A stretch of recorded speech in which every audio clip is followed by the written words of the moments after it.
The political news cycle is fast, and keeping up can be overwhelming. Trying to find differing perspectives worth your time is even harder. That's why we have scoured the internet for political writing from the right and left that you might not have seen. Has this series exposed you to new ideas? Tell us how. Email us at ourpicks@nytimes.com. For an archive of all the partisan writing roundups, check out Our Picks. From the right, Senator Jeff Flake of Arizona on Capitol Hill on Tuesday. Al Drago for the New York Times. Senator Jeff Flake in the Washington Post. There is a sickness in our system, and it is contagious. After his speech on the Senate floor on Tuesday, Mr. Flake wrote this in the Washington Post, urging members of both parties to remember to stand up and speak out. Unbound by the political burdens of running for re-election, Mr. Flake writes that he intends to spend the remaining 14 months of his term guided only by the dictates of conscience. Read more. The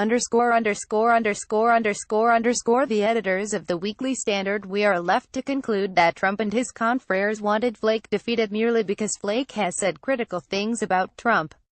We expect this sort of vanity from Trump. It's his brand and he owns it, but not from grown-up Republican officeholders and commentators. The editorial board of the Weekly Standard notes that it is puzzling why President Trump and his celebrity allies such as Stephen K. Bannon and Laura Ingraham were so keen on unseating Mr. Flake from his Arizona seat. After all, the editors note, while he may differ with the president on immigration and trade, his views on foreign policy and national security are closer to Trump's than, say, Lindsey Graham's. They conclude that the president and his defenders cannot abide a person who praises the leader when he's right, and criticizes him when he's wrong. Read more. Ben Dominic in the Federalist ag in the GOP as it was died in Cleveland. Flake's decision authenticates this. Mr. Dominic has been arguing that Mr. Flake should not run for re-election since July. The reason, he writes, is that the senator from Arizona is out of time, a vestige of the pro-Donald Trump fusionism of the Republican Party. Mr. Flake choosing not to seek another term, writes Mr. Dominic, does not mark a changing of the guard. That's because Flake is not the guard, he's more of a bystander to the guard, and he knows it. Read more. Daniel Larison in the American Conservative. Almost all of Trump's loudest intra-party critics are incapable or unwilling to come to grips with the reasons why they lost their party. Mr. Larison addresses Ross Douthat's column in the New York Times urging Mr. Trump's critics to stand and fight. The problem with this argument, according to Mr. Larison, is that most of the president's critics want to stand and fight for the same bankrupt Bush-era agenda that did so much to bring them to their current position. Writing for the non-interventionist American Conservative, Mr. Larison condemns the Republican Party divided between hawks and ultrahawks. This is not a party that is interested in rethinking assumptions or learning from catastrophic errors, he concludes. Read more. Jonah Goldberg in National Review. Flake and Corker, flawed as they may be, have simply been responding to the drama machine in the Oval Office. That is where all the drama is coming from. Hugh Hewitt, a conservative radio host who has largely been supportive of the president, responded to the criticisms from Senators Bob Corker and Jeff Flake by emphasizing that they would not have gotten re-elected in this political climate. He then calls on everyone to stop the drama. That's at least how Mr. Goldberg summarizes Mr. Hewitt's position. Mr. Goldberg takes issue with this argument, writing that to excoriate Flake and Corker for their drama while remaining silent about Trump's is the very definition of enabling. Mr. Hewitt, in turn, replied to Mr. Goldberg on Twitter, writing that Mr. Flake is fundamentally out of step with Arizona politics. But he is confident that there are mainstream conservatives in that state who will run and can win. Read more. From the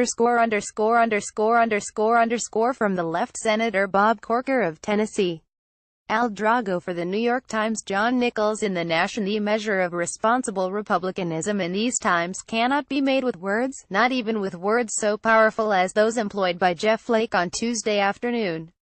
Deeds are required. Mr. Nichols has no faith that the other members of the Republican Party will heed Mr. Flake's call to speak out against the president. Moreover, Mr. Nichols believes that Republicans of conscience cannot just articulate their resistance to the president, they must take action. If the president is truly as dangerous as we have been told, he should be checked and balanced by Congress. Read more. Adele M. Stan. In the American prospect in a binary system such as ours, the republic is gravely threatened when the members of one of the two major political parties risk ouster via primary for insufficient loyalty to an authoritarian executive. While it may be tempting for progressives to view the Republican inter-party fighting with a sense of amusement, if not outright glee, Ms. Stan warns that any celebrations from the left are premature. By driving out dissenting Republicans like Mr. Flake, she writes, figures like Mr. Bannon can fundamentally alter the party's DNA to favor authoritarian candidates. Read more. John Cassidy in The New Yorker. But there is also something serious and consequential going on here, something that goes beyond the daily Twitter wars. Mr. Cassidy is willing to give Mr. Trump's critics who use words, rather than actions, a bit more credit than Mr. Nichols is.